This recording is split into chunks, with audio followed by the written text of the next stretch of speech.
Hello, this is John from caveofprogramming.com, and this is tutorial number 8 in our series of advanced Java multi-threading tutorials from Cave of Programming. And this tutorial is actually on wait and notify. Now, in the last tutorial we took a look at implementing the producer-consumer pattern in Java using array blocking queue. And in this tutorial I was going to show you how to do that using low-level thread synchronization techniques, just in case you need to know these techniques. But what I'm actually going to do is I'm going to look at the producer-consumer pattern again in the next tutorial, and in this tutorial I'm just going to show you basic usage of wait and notify to break things down a bit. So I've got a main application set up here which looks quite ferocious, but all it's actually doing is it creates a new processor object, which is this class here that just has two methods called produce and consume, and it runs those two methods in two different threads, and it just waits for those threads to finish. So produce is running in one thread and consume is running in another thread, and I've called them produce and consume because in the next tutorial we will look at this in the context of the producer-consumer pattern. But for now, these are just basically these two methods are just running in different threads, and that's the important thing. So what I'm going to do here is I am going to firstly put a thread.sleep in this thread, so that I'll just say 2 seconds, so that I know that this thread will get a chance to kick off first. And I'm going to have a synchronized code block in here, synchronized, and I need an object to synchronize on, so I'll synchronize on the processor object itself, because I could use any object, but I'll use the intrinsic lock of processor. So this can't run until it's acquired the intrinsic lock of the processor object. And in here I'll say sysout producer thread running, and then I'm going to call wait. And what wait is every object in Java has a wait method, because it's a method of the object class that is the ancestor of all objects in Java. And actually there's two sorts of wait. There's a wait like this, and there's also a wait that lets you specify a timeout, which is probably the one that you usually want to use, because this could cause your thread to wait indefinitely if you're not careful. But anyway, so what wait does is it waits in such a way that it doesn't consume loads of system resources. So if you have, for example, a while loop that keeps checking a flag with nothing in the loop, that's a tight loop like that will use a lot of resources in your system. But wait doesn't. It's very resource efficient, and it actually, you can only call it within synchronized code blocks. That's very important, and it actually hands over control of the lock that the synchronized block is locked on. So at this point, this synchronized block will lose control of the lock, and this thread will not resume until two things happen. One thing is that it must be possible for this thread to regain control of this lock in order for this to resume. And the other thing is I must, from another thread that's locked on the same object, call a method called notify. So here, just to see what's happening, I'll put a sysout resumed.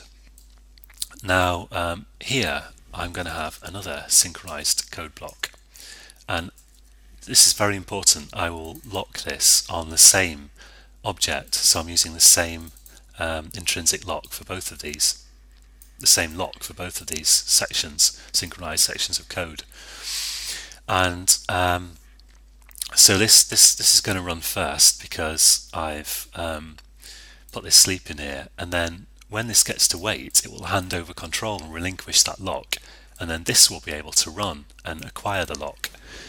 And in here, what I'm going to do is I'll have a scanner object here just to get user input scanner system.in. This is a really handy class for getting console input. And I will say here, first I'll do a sysout. I'll say waiting for return key, and I'll call scanner.nextLine, which will wait until I press the return key. So this runs, then it hands over control of the lock and it waits, and then this will run after this sleep has finished, and then it will pause just because it will wait for me to hit the return key. So it will wait at that point, and when I hit the return key I'm going to call notify, and then I'm going to do sysout return key pressed. In fact, really I should put that before my notify, I think. So I'll put that here, and then as soon as I hit the return key I'll call notify. Now there's two sorts of notify, and again notify can only be called within a synchronized code block, and notify here will notify one other thread, and it's the other thread that the first other thread to lock on this same lock object. It will notify that thread that if it's waiting it can wake up, but it doesn't, notify does not relinquish control of this lock. So after you call notify you will usually want to relinquish control of the lock very quickly, because otherwise this will not resume, because it will not be able to get the lock again. And there's also a notify all, which notifies all threads that are waiting on this same lock. But here I've just got one other thread, so I'll just use notify, which is more efficient if you just have one other thread that has called wait.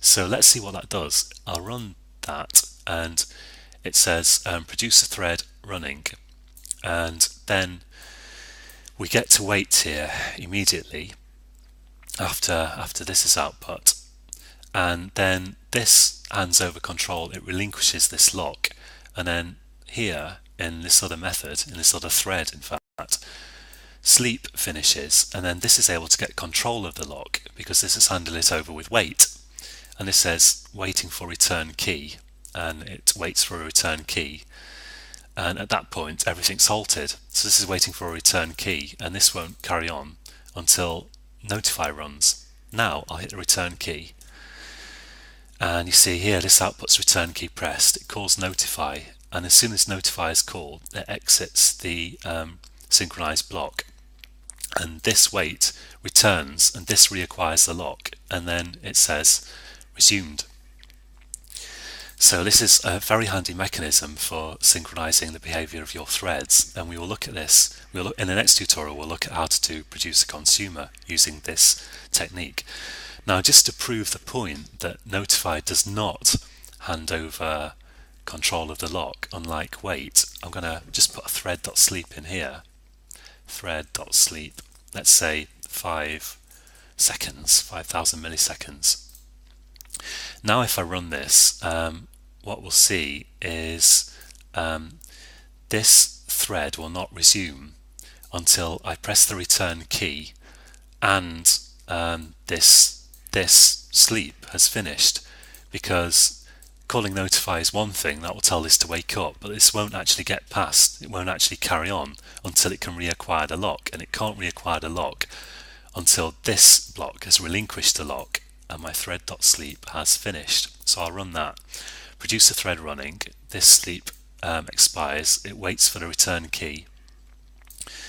Now I'll hit the return key, and we're waiting now 5 seconds, this is running, and finally after 5 seconds this relinquishes the lock, and then this can finally continue, and we get resume being output.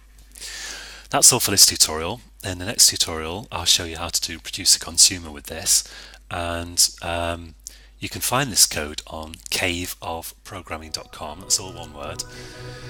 So do take a look at that, and do join me again next time, and until then, happy coding.